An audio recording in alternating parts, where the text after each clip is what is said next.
Hey yo guys, welcome to On The Clock. I'm Griffin. I'm Marlon. Thanks for joining us. Today we're going to be looking over a few things. Let's start off with that Bucs-Carolina game last night. Yeah, that game was a game for sure. Had its ins and outs, pretty solid.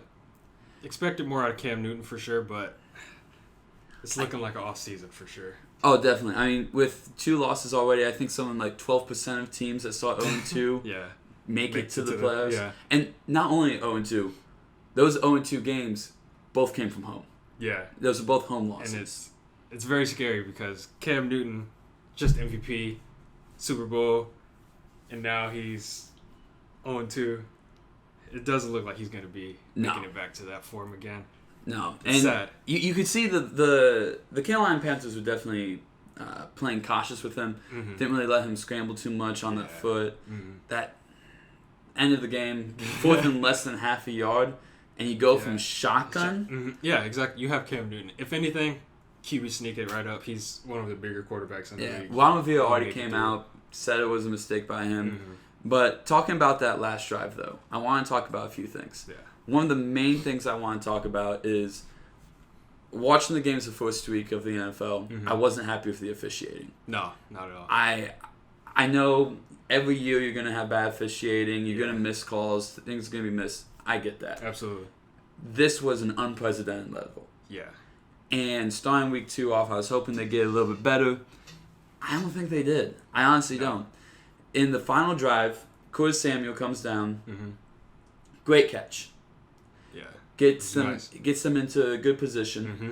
Next play, they think, why don't we run it on the opposite end? Sounds like a good idea. He comes, does a double move, beats out the cornerback. Cornerback licks the guy. Right, yeah. Oh, No penalty thrown. Obviously, Juan Vera sent it right in front of it, throws the flag. Mm-hmm. He says, you know what, I saw what happened with the Rams and States. Exactly. That's not happening here. Not this time. And they challenge it. Now, in the challenge, even the guy from New York that they had on the broadcast with them, he comes and says that that's definitely a foul. Mm-hmm. Unquestionable, that's a foul. Problem is, he runs into him before the ball is released by Cam Newton, therefore making it an illegal touching penalty, not a pass interference. And those are not reviewable. Yes. They league decide only pass interferences are, meaning that they cannot overturn the obvious penalty. Exactly. So my question to you is, if that's the case, if you go back to review the play and you find a different penalty, should you be able to change that penalty? And if that's the case, what does that look like for the league?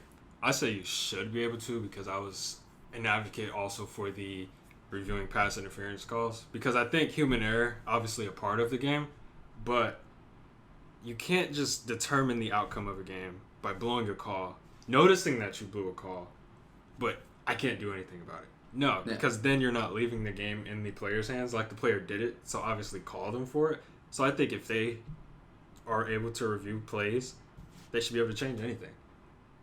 That's how I look at it. Yeah, and I agree. My only concern is if that's a slippery slope, then you're reviewing holding calls, you're reviewing every minute detail. Yeah, it'll definitely slow the game up, which I think people would be mad at. But I think if you get yourself into a position where it's either you get this call against you or you take this call away from you and it puts you at an advantage, like the Saints, if they got that pass interference call, they wouldn't care if it slowed the game up.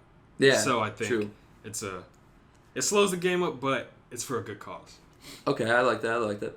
Now, something else that happened on that same drive actually was the Carolina Panthers. They get down to the 4-yard line. It's 4th down and 2, and the Bucs are kind of like, hey, we want to regroup. They call a timeout. That's cool. Now here's what happens, right? The Mike linebacker, who is the kind of the captain of the defense for the Buccaneers, he comes out and he's talking to the coaches. Coaches say, hey, here's our plan. He runs back into the field, and I don't know if Carolina came out, the coaches saw something different, what was happening in their brains, but you can see Bruce Arians is yelling at the defender. That's all right. He's trying to change the play. Linebacker, you can see it on camera, can't hear him. No. He doesn't know what's being said. Mm-hmm. So because they're out of position, the play's about to be snapped, they call another timeout. Mm-hmm. According to the rule book, the referees are supposed to ignore that because the Buccaneers already called a timeout. Mm-hmm. They didn't do that. They instead were like, yeah, there's a timeout. All bad. That's not allowed. So then it's a kind of like a delay of game on the defense is what it's called. It's weird. But that's a 5-yard penalty. Mm-hmm. 4th down 2 makes it a 1st down. However, the foul occurred within the 5-yard line, meaning it was half the distance to the goal, Mm-hmm. and it didn't give them the 1st down. Not at all. It still gave them a 4th and inches. Now, I'm not putting this all on the Bucs. Carolina, we already mentioned it, went from the shotgun, tried to do a fake one to the outside. Hargraves, give all credit to him. He tried. He made a great play on the ball. Yeah. Huge break. But the defenders were set in position. Yeah. And if you're doing that, my question, do you give them the 1st down? Because logically speaking, defender's not set, you're going to get that 1st. Mm-hmm. Yeah, for sure. I want to say it's a slippery slope to say you give them the 1st down, but obviously penalty, you probably should give them the 1st down. Mm-hmm. But like, I think it's, we didn't give them the 1st down, they lose the game. Give it to them, the other team loses the game. So I think it's one of those things where it's like the refs are determining the outcome again, which is hard for people to accept. Yeah, I don't know. We got a few more days before Sunday, and I'm hoping they look at some things and maybe some penalties and stuff, and we see a better side to things coming into that. Need better officiating crews across the NFL. Yeah, that's what I will say. Now on the other side, Bucs end up coming on top on a game that was just bad all around. Surprisingly so, I might add. Yeah. I did not expect them to win at all, but it happens. Now, here's the thing that I will say that concerns me about the Buccaneers at this moment. George Kittle, they played the 49ers last week. He goes 8 for 10, 54 yards. Yeah. They played Greg Olsen this week, we didn't even know he was gonna play. Yeah. He was injured. He's always hurt. Yeah. He comes in 6 for 9, 110 yards. Yeah. I'll give them the break. Benefit of the doubt. Devin White injured his leg before game. Didn't really play. Yeah. But you cannot allow tight ends to run like this. So, this was obviously just 2 weeks in, so we'll give them another week. And maybe after next week, if the next team's tight end goes off again, this is something that has to be looked at, obviously. And you're probably going to be looking at Devin White or the other linebackers. Probably Devin White, though, because he's that quarterback of the defense who's supposed to be leading that. Even as a rookie, I know that's a lot to put on a guy, but it's the NFL. You got to step it up now. So I think we're going to have to start looking at those tight ends against the Buccaneers team for now. And something I will say regarding stepping it up, the Panthers kicker. I'm sorry, I got to say it. Almost all their points was from the kicker. Yeah. Except for a Luke Kuechly safety. Which, how did that even happen? Exactly. That was amazing. But you get almost all your points from a kicker, and you're still in the game. In a league where all of a sudden kickers can't even make extra points anymore. Exactly, yeah. That's amazing. Yeah. I mean, I'd say they have a lock on their kicker at this point. Yeah. They don't have to move forward. If any position on that team is set, you have a kicker. I don't know if that's the best position to have locked up, but they have it. Kickers get a lot of points. I think it's... They do. Maybe you start looking at a lot of the other positions for sure. Yeah. But the fact that you're saying that you trust Christian McCaffrey more so than you trust Cam Newton, that's what Ron Rivera was saying. Yeah, pretty much. By not having him do that play. Just goes and says a lot. Yeah. Now, obviously, we just talked about the past. I think we should talk about the future a little bit here. Yeah, let's get a little preview coming in. So, obviously, news around the league. Big news recently. Sam Darnold, he's not in Monday's night game. I think even more concern for the Jets. Mono's not something that I feel like is a 1 week injury. No. And the coach already kind of came out and said they expect it to be a multiple week thing. which is scary for them as a team because you're going to be missing your quarterback. Now you're going with your backup. Le'Veon Bell already kind of banged up after the MRI. C.J. Mosley banged up. Quentin Williams already kind of hurt. So they're going through it already, and it's only week 2. Yeah. So it's going to be a rough season for them from what it looks like. Yeah, and I think a big problem for them, I mean, they do get a little bit of break. Mm-hmm. Jets have a week 4 bye week. Yeah, the early one. They're not going to... I'd be shocked if Don's not back week 5. Yeah. Week 3, I'd be shocked if he's in, though. Yeah, he won't be here. But you look at Bell. Obviously, he had an MRI yesterday. Came back. He's good. But even the fact that they're taking that precautionary step. Yeah. With Donald out, you can only imagine Bell's going to get majority of that workload. More touches. Is that a concern for you if you're a Jets coach, that he's going to be getting so many touches? I think it is, just simply because you're giving him more and more touches in an offense ran by your backup quarterback. So it's going to be, you have to rely on Le'Veon Bell now, which is going to be scary because now you're running him even more, and he's a receiving back as well, so he's going to catch balls out of the backfield. So he's just getting more and more touches. That means getting hit more times. You paid the guy a lot, so hopefully he can last through all of this enough.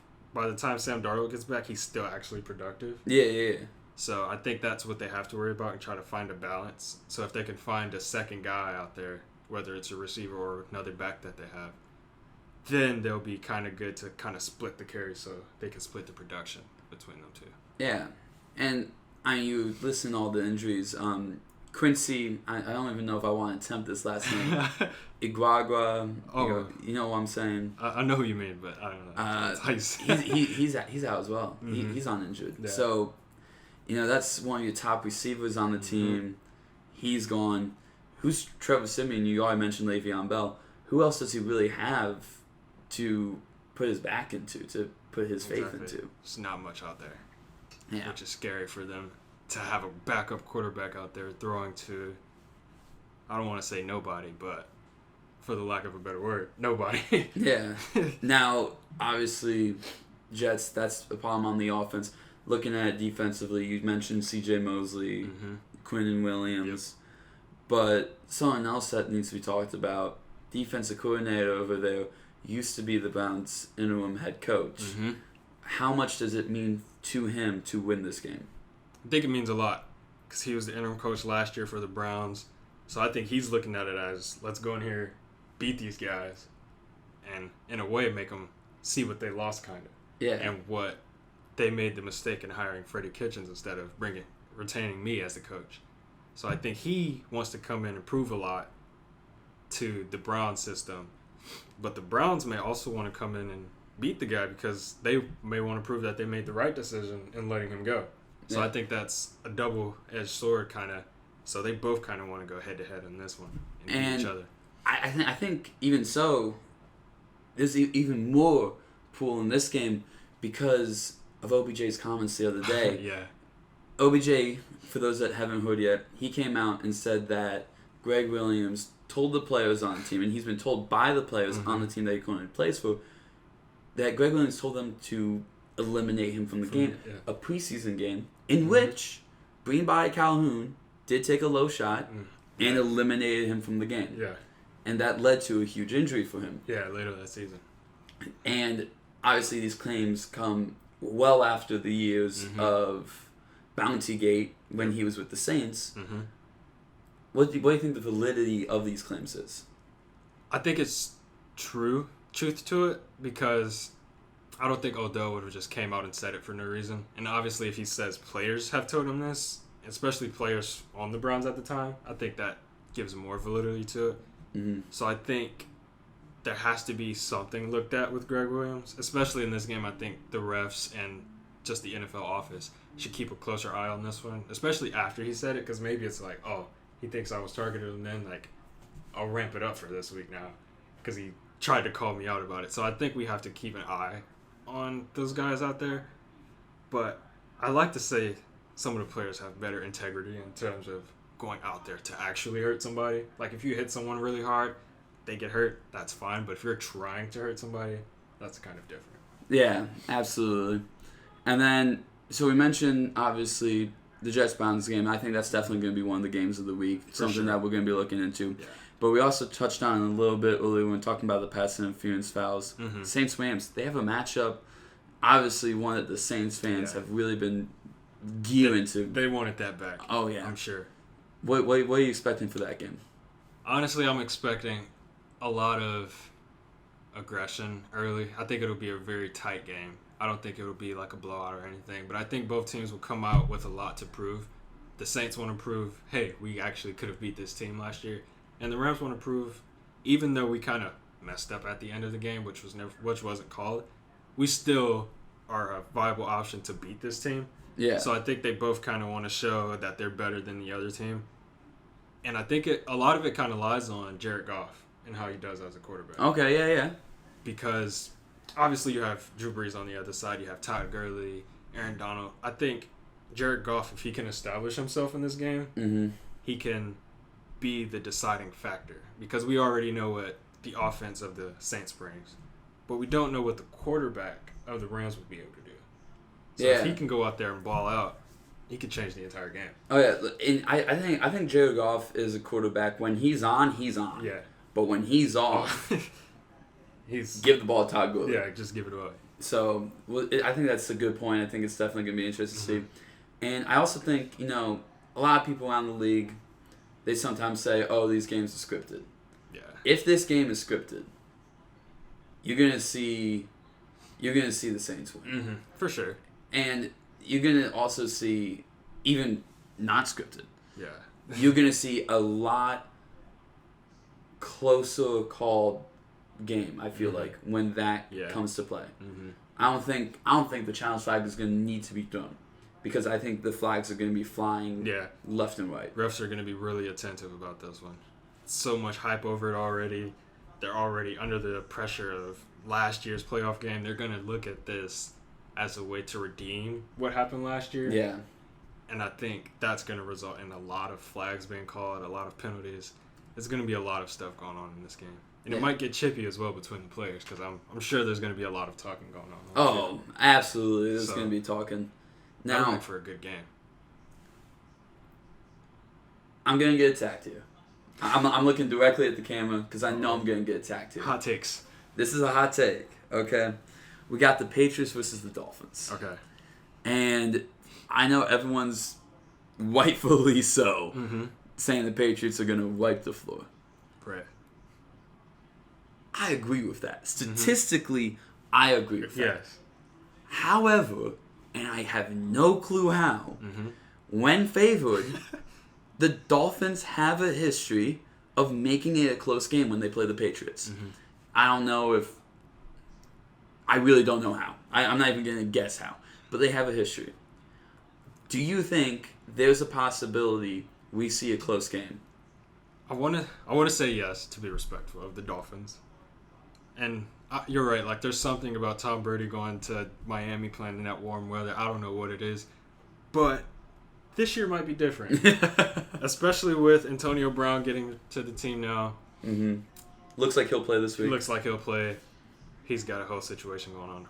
But I think, especially with the way Tom Brady played last week against the Steelers, he looked pretty determined for this season, which is hard to imagine with 6 Super Bowls. Yeah. But I think he's going to come out against the Dolphins and give them a little bit of what they got last week against the Ravens. So it's going to pile onto that even more, and they're going to look like the worst team in the league. Like they did last week. Yeah. So it's going to be bad for them. Well, obviously, they just lost their tackle, Davenport. He, what was it, tibia injury? Tibia, yep. Yeah. I mean, you hate to see it as a practice injury, but that's what you got going on. And then, I don't know why you do this. And, I mean, we're going to discuss this, obviously, but Minkah Fitzpatrick. You drafted him in the first round, high, not even low in the first round, high in the first round, a year ago, in 2018. Yep. And you're telling the guy, go ahead, leave. Like, seek out a trade. Yeah, seek a trade. First off, what do the Dolphins need in return? I want to say they need assets, like in terms of draft assets at least. Maybe some solid players who can get there and maybe not. I won't want to say make a change because you're not going to find any team-changing players, but maybe find assets that they can maybe breed up. I want to say keep him because he's such a young player. Like, why would you move him if you're already a rebuilding team? Yeah, in a rebuilding phase, you keep the last 2 drafts. Exactly. Not move one of your better young players for what cost. Exactly. Because they're not winning anything. So maybe you do keep a Minkah Fitzpatrick and build a defense around him.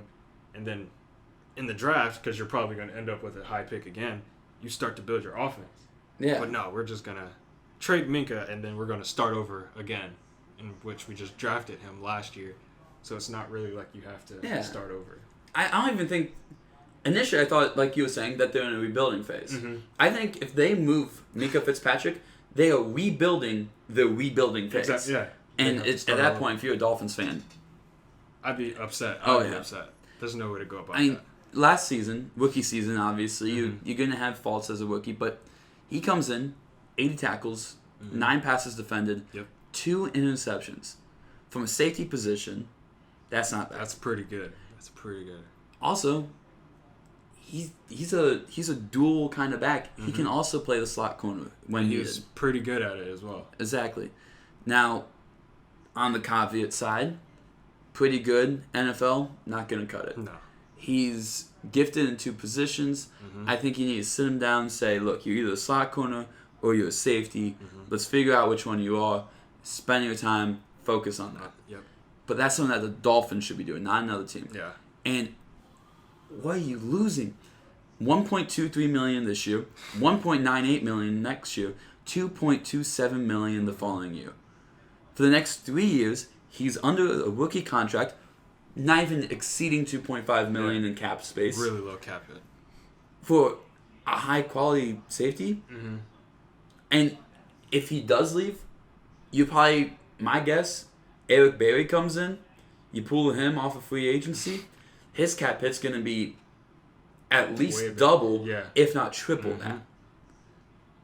Dolphins, they have the cap space, but do they want to try to do that? I don't know. I'd say just keep the young guy, continue to build your team, and not rebuild your rebuild, because it doesn't make sense to let a young guy go and even bring in Eric Berry, who's older. So you're gonna leave or trade the young guy and bring in an older guy in a team that isn't going to win anything anyway. So now, it just wouldn't make sense. On that standpoint, you do understand Minkah Fitzpatrick. It probably isn't just the coaches going, you know what, we want to get rid of him. Yeah. Minkah probably came up and was like, hey, look, this team is bad. Yeah. I don't want to be on it. Yeah, as we heard with a lot of players, actually, after last week, have requested trades from that team, which I understand if it's that bad up there. But I don't know that you say, okay, he requested trade, we're going to grant that and let him go. Maybe you tell the guy, like, give us, like, a season or 2, we're going to turn this thing around, and you're going to be a big part of that. Maybe that's more appealing to him than saying, oh, we're just going to trade you away, and we're going to start over. We're going to let you get what you want out of the situation. Now, 31 other teams in the league.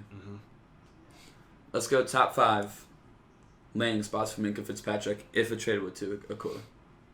Who are the teams that need a safety? Oh. I don't know. For sure, I want to say... Oh, man, this is tough on the spot. I'd say the Cowboys. The Cowboys need secondary help for sure. Their linebackers are set. Their defensive line is set. Corners, all right. Safety help would be perfect for them. Yeah. And I could actually see them trading for him. They always seem to be in the market. For like any kind of player that hits the market, they're always there. Yeah, Amari last year. Yeah. I mean, Amari last year. Like, it's amazing to see how much money they actually have because they bring in such good players all the time. Yeah. So it's like, you can never count them out. So I would definitely put them in there. I think free safety is a lock for the Browns. Yeah. But that strong safety, I think that's a spot that might be open. The Browns definitely need other help out there in the secondary. Staying in the AFC, I say the Steelers. probably could use another safety on their side. Yeah. Redskins as well. Redskins could use a lot of help. But yeah, for sure. I think the number one team that needs a safety already has one. I think the number one team that needs a safety right now is the Dolphins. And they'll get him rid of their safety. Yeah. So I think that's where you kind of see the top 5 teams. If anything else, for another safety, man, I don't know what other team. I think those are the 4 front runners that you probably are looking at right now. But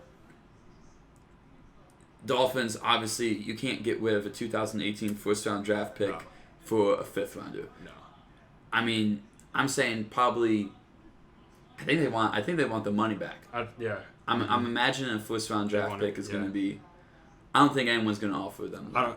I personally wouldn't offer a first-round pick. Like, he's great. We just named off the numbers and everything, but not a first-round pick. Maybe second or third. Yeah. But like. Second's even pushing it for me. I say maybe a 3rd round. Yeah, like a 3rd rounder would be ideal, but I could see a situation where a team, maybe like the Cowboys, will offer. Yeah. Let's give them a second, and then like, because the Cowboys are already kind of there in terms of Super Bowl competitiveness, but I think if they get them a safety, a great young safety like that, that could even push them above the top like that. Yeah, and I think that's who my favorite is at the moment.